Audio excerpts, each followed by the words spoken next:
밤사이 충남 서해안권에 집중된 폭우로 피해가 잇따랐습니다. 서산에서는 침수된 주택에 갇힌 주민 21명이 구조됐고 당진에서도 농경지와 도로가 물에 잠기는 등 250건이 넘는 신고가 접수됐습니다. 폭우로 피해가 속출하면서 곳곳에서 제보도 이어졌습니다. 한때 범람 직전까지 갔던 하천과 빗물에 침수된 차량 등 당시 아찔했던 순간을 시청자 제보 영상과 CCTV 화면으로 살펴보겠습니다. 현재 비는 소강 상태를 보이고 있지만 돌풍과 천둥, 번개를 동반한 시간당 20에서 30mm의 강한 비가 내리는 곳도 있겠습니다. 지반이 약해진 상태인 만큼 시설물 관리와 안전사고에 주의가 필요합니다. 민선 8기 충남도 정무부지사에 기획재정부 고위공무원 출신의 전영식 전 충북경제자유구역청장이 내정됐습니다. 전 내정자는 취임 후 정부 사업 유치와 예산 확보 활동에 집중합니다.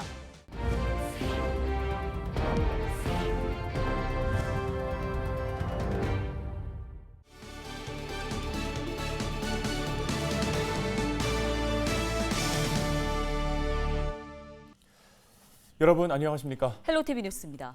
지난 29일 밤부터 30일 새벽까지 충남 서산에 말 그대로 물폭탄이 쏟아졌습니다. 시간당 100mm가 넘는 장대비가 퍼부었는데 기상 관측 이래 최고치를 기록했다고 합니다. 네, 짧은 시간에 쏟아진 집중호우 탓에 교량이 끊어지고 주택과 농경지, 도로 등에서는 침수 피해가 잇따랐습니다. 쑥대밭이 된 현장 상황, 정호석 기자가 취재했습니다. 거센 물길에 빠진 승용차가 금방이라도 휩쓸려 내려갈 기세입니다. 밤새 내린 폭우에 교량이 끊어지면서 주차됐던 차량이 그대로 침수된 겁니다. 다행히 인명피해는 없었지만 지켜보는 시민들은 발을 동동 구릅니다. 지난밤 이곳에는 약 270mm의 폭우가 쏟아져 내렸는데요. 화면을 보시는 것처럼 뚝방이 무너져 내렸습니다. 서산시 운산면 수당리 마을은 뚝방길이 두 동강 났습니다. 마을 밖으로 나갈 수 있는 유일한 길이 하룻밤 사이 사라진 겁니다. 밤새 내린 비로 쑥대밭이 된 마을 주민들은 답답함을 호소합니다. 여기 지금 어른도 다 꼬부리고서 들어앉아는 어른이고 하나는 말도 못하고 이거 비도 터오면 이거 여기까지 맞아 터지면 다 절단하는 거 아니야 이쪽으로. 주택 침수 피해도 잇따랐습니다. 물이 들어찬 마당에선 강아지를 탈출시키기 위해 안간힘을 쓰고 나가줘, 초롱아! 날이 밝자 집 곳곳엔 밤사이 집안을 휩쓸고 간 폭우의 흔적이 그대로 남았습니다. 바닥엔 빠지지 않은 물이 보이고 각종 기구와 생활용품은 여기저기 널브러져 있습니다.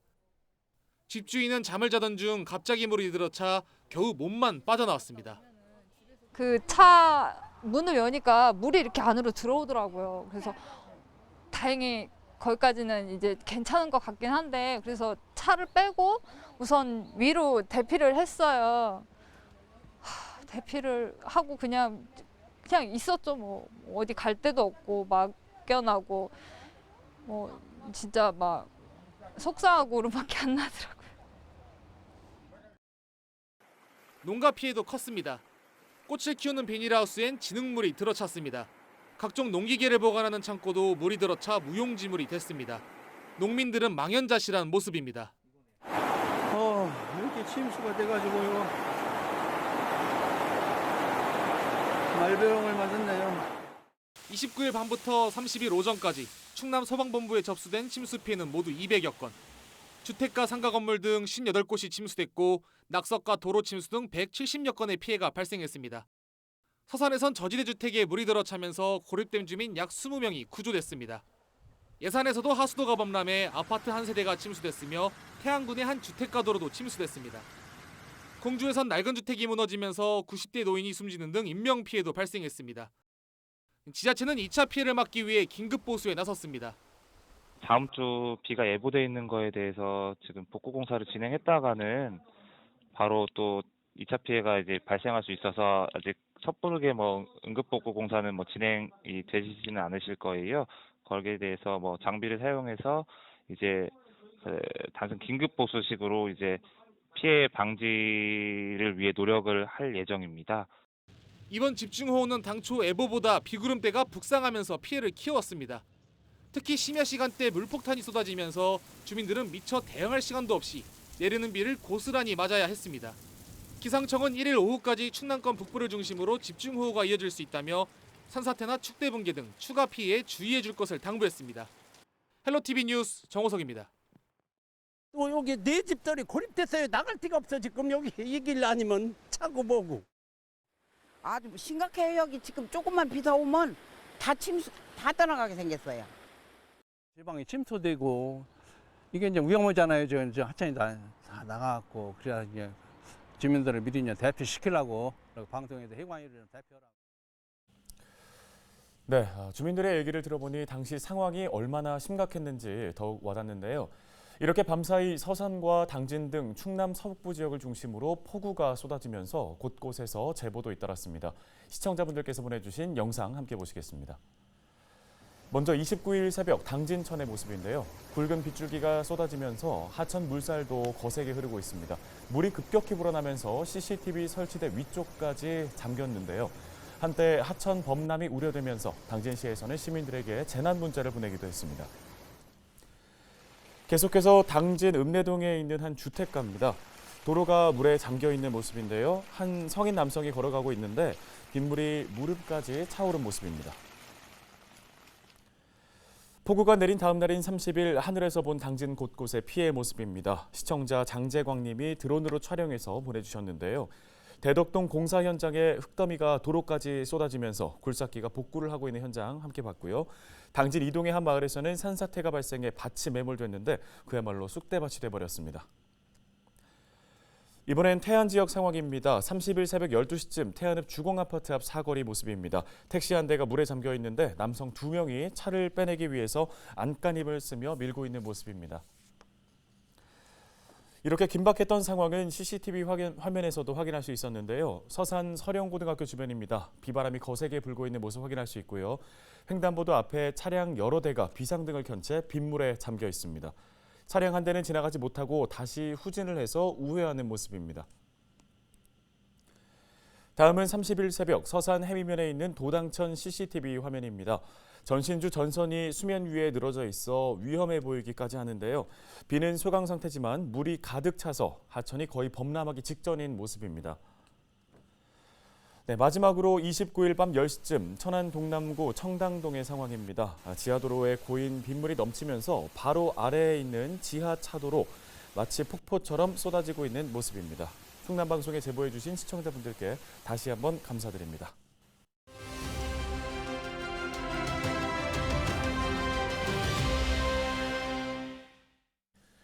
수요일 밤에서 목요일 새벽까지 충남 지역에 집중호우가 이어졌습니다. 특히 서산에서는 시간당 100mm가 넘는 폭우가 쏟아지면서 침수 피해도 속출했는데요. 네, 이봉수 홍성 기상대장 전화 연결해 보겠습니다. 안녕하십니까? 네, 안녕하십니까. 홍성 기상대장 이봉수입니다. 예, 대장님 29일 밤부터 30일 새벽까지 충남 지역에 집중호우가 이어졌습니다. 밤사이 충남 지역에 내린 비의 양은 얼마나 되나요? 네, 29일 낮에 충남 남부지방까지 남아있던 정체 전선이 느리게 북상하여 충남 북부 서해안을 중심으로 천둥, 번개를 동반한 매우 강하고 많은 비가 내렸습니다. 29일 밤부터 30일 새벽까지 1시간 최다 강수량은 서산이 105.4mm, 신평이 86.5, 태안 81, 홍성 40.6, 예산 40, 청양 27mm이고 특히 서산의 1시간 최다 강수량은 1968년 관측 이래 최고 극값을 기록하였습니다.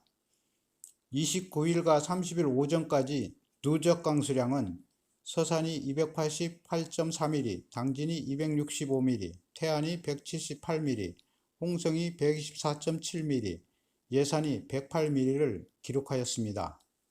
예, 이 장맛비가 언제까지 이어질지도 궁금합니다. 네, 30일 오후부터 7월 1일까지는 북쪽으로 이동하는 정체전선 영향으로 소나기가 오는 곳이 있겠으며 7월 2일부터 4일 사이에는 북태평양 고기압의 고온다습한 공기의 영향으로 열대야와 폭염이 예상됩니다.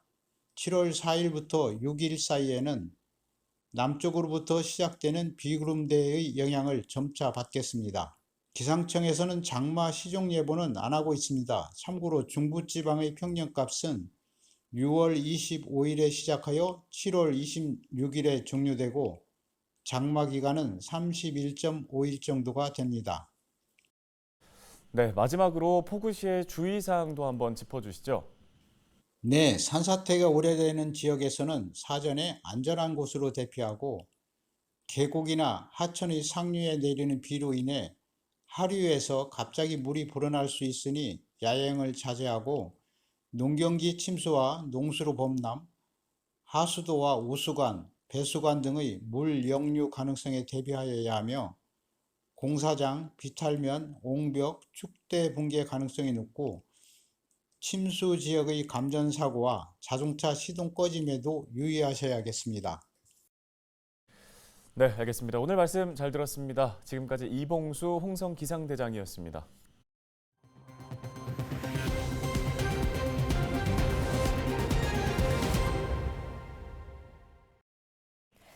양승조 충남도지사가 민선 7기 임기를 마무리하고 퇴임했습니다. 30일 도청 문예회관에서 열린 퇴임식에서 양 지사는 자랑스러운 도민 여러분과 함께 두 손을 맞잡고 달릴 수 있어 한없이 행복했다며 감사 인사를 전했습니다.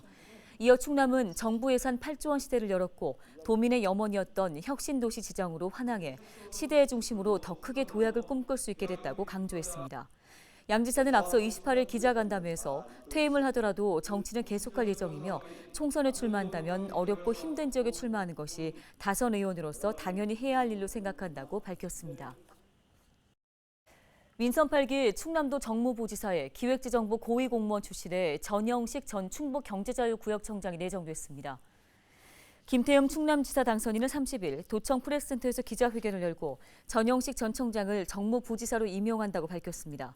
김 당선인은 앞으로 전 내정자가 정부 사업 유치와 예산 확보에 큰 역할을 하게 될 것이라고 기대감을 나타냈는데요. 전영식 내정자는 충남 서천 출신으로 대전 동산고와 서울대 공법학과를 졸업했으며 기재부 재정정산국장과 충북 경제자유구역청장 등을 역임했습니다.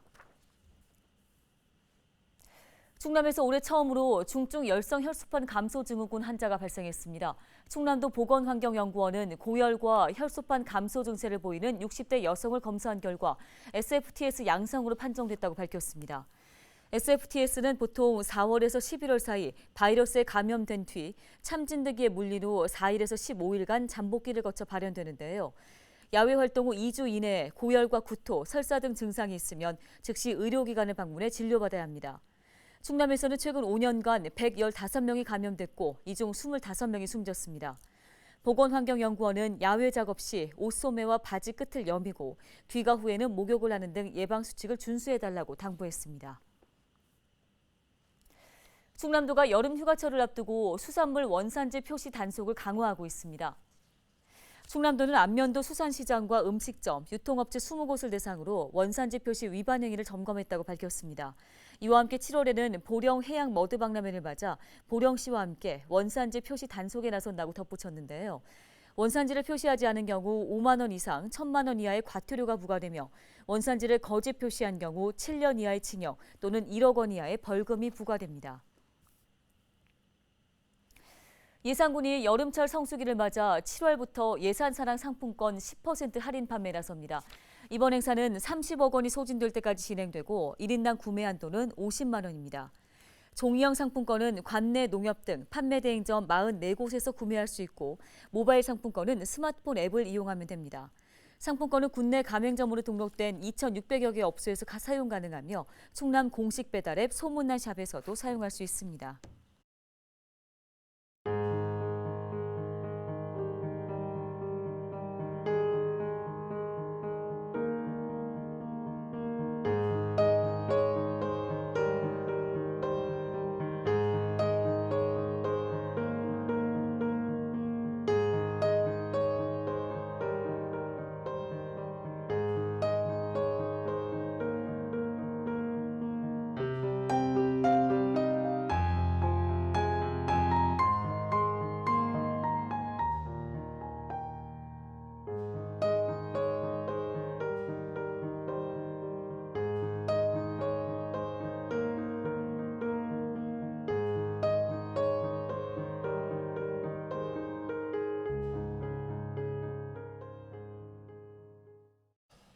헬로티비 뉴스가 오늘 준비한 소식은 여기까지입니다. 시청해주신 여러분 고맙습니다.